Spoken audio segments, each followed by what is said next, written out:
Hey, thanks for keeping it locked right here, mums at the table. Colette and I are going to be talking about something that might hit home with a lot of footy mums and soccer mums and dads out there. Being a sore loser, nobody likes being a sore loser, but how can we lose with grace?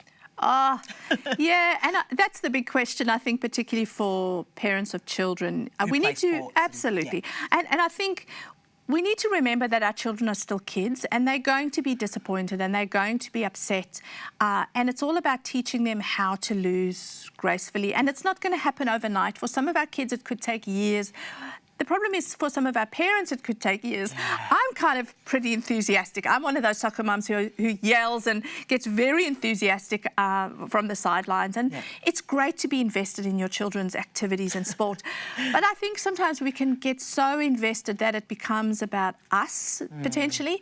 But also, there's a lot of things our children can learn, and even when they lose. And I think, I don't know, is it something to be said about how we view failure? Do we feel like even as adults, you know, if we fail, there's something wrong with me or I'm inadequate? We think failure is always a bad thing. Yeah.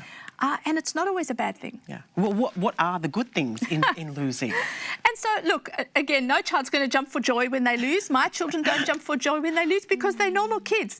But I think it's really honing in on the things like team sports, playing with your team, finding things that your team did well in, asking your children, did you notice what Johnny or Susie did well in during the game?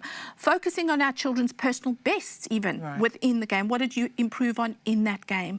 It's so hard when they lose and it's just stuck in their brain that, you know, I could have scored that try or I should have, you know, tackled that person or whatever the situation might be. So how, as parents, can we help our kids, you know, overcome that it's okay, you might have lost, but it's not the end of the world. It might be the end of the season, but it's not the end of the world. And I think often a beautiful saying that I heard was, after your children have played, say something to them like, I love watching you play, rather than, I'm sorry you didn't score that, or I'm so glad your team won. Talk about what you enjoyed about being with them. But then also giving them some space. I think not bombarding them or peppering them with questions as you get in the car. Let them be quiet. Let there be silence for a while. Talk about the character building opportunities later.